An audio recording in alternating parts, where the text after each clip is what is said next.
Hi, my name's Butterfly, and I'm a storyteller, a teller of tales, some true, some not so much, a weaver of dreams.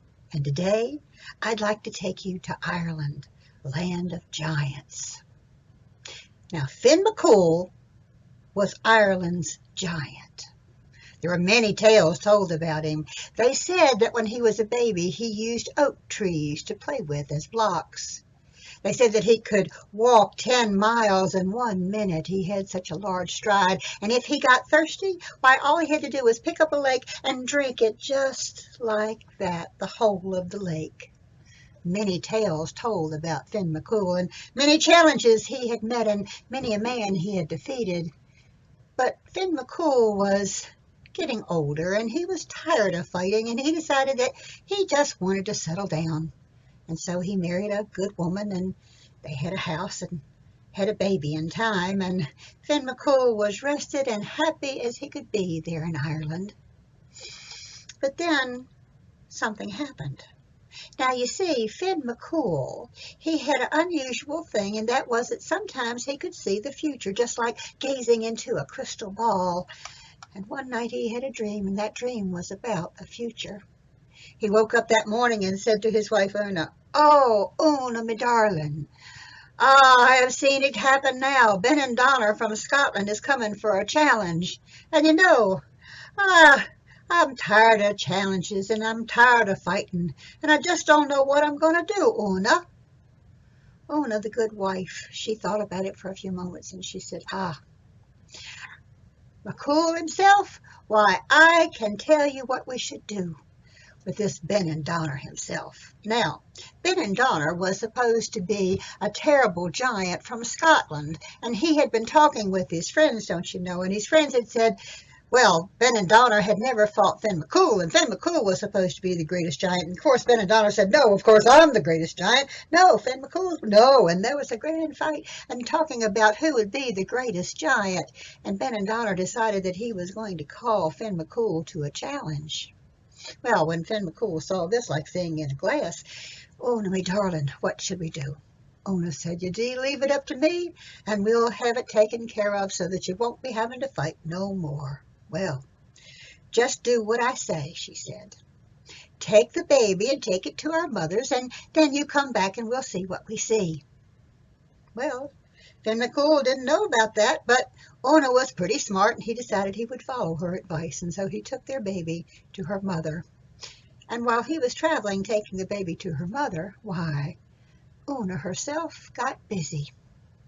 There were several things that she did. First of all, she made some griddle cakes. Some people call them pancakes, but great, great, huge griddle cakes.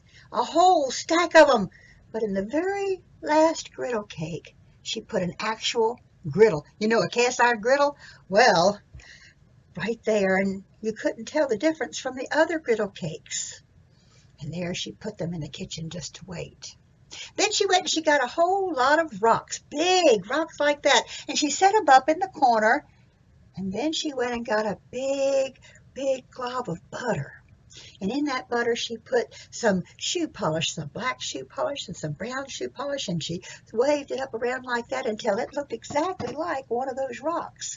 And she set that right on top of the other rocks. And then by that time, Finn McCool himself had come home. Now this is what you do, Finn McCool, my darling. I want you to put on the baby's hat and the baby's dress and lay in the baby's crib. Finn McCool wasn't too sure about that, but like I said before, he trusted Una because she was a smart woman.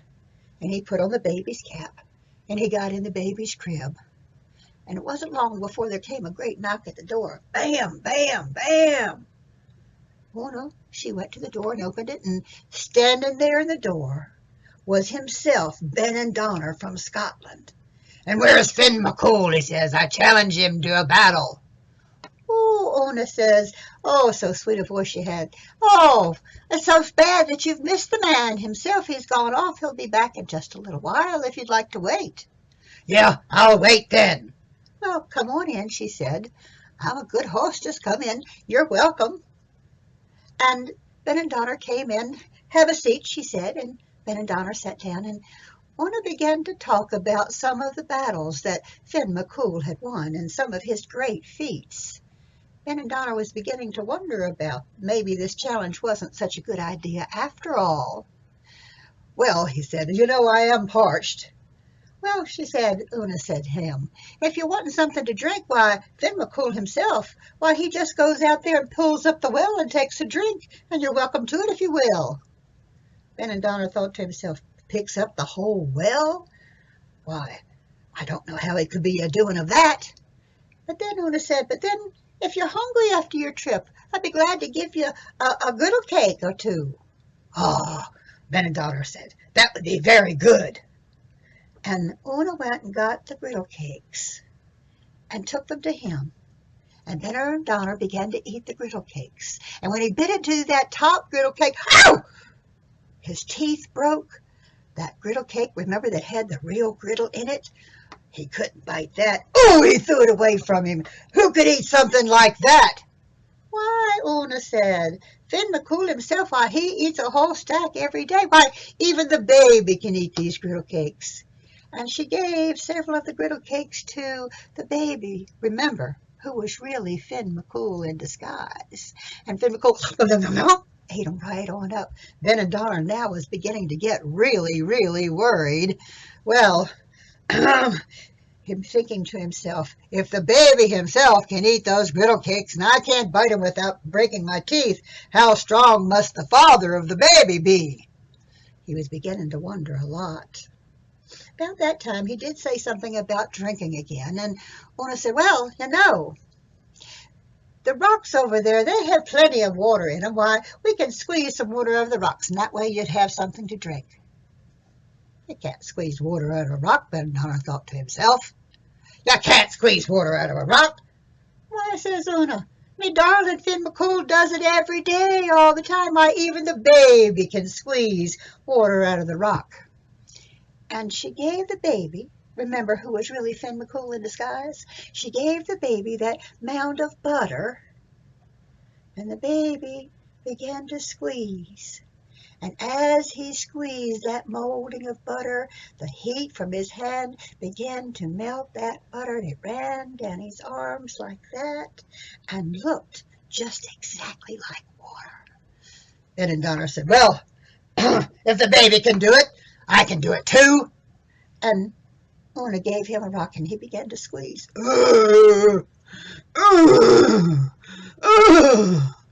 But no matter how hard he tried, he could not squeeze any water from the rocks. And as he looked over at the baby, who was Finn McCool himself, why, there was more dripping down his arm, just like that. Benandonner thought about it. He thought about it a lot, and he decided maybe this challenge was not such a good idea after all. And putting his hand to his ear, he said, "Oh, do you hear that now? I think it's me wife calling me back from Scotland. I think I'd better rush away. Tell Finn McCool I'll see him another day." And Benandonner went running away to Scotland. And if you don't believe this story, why, if you go between Scotland and Ireland, you'll see where there's a bunch of rocks all kicked up, and it's called the Giant's Causeway. And in Ireland, why, they say that that was kicked up by Benandonner. He was running so fast to get away from Ireland and Finn McCool himself.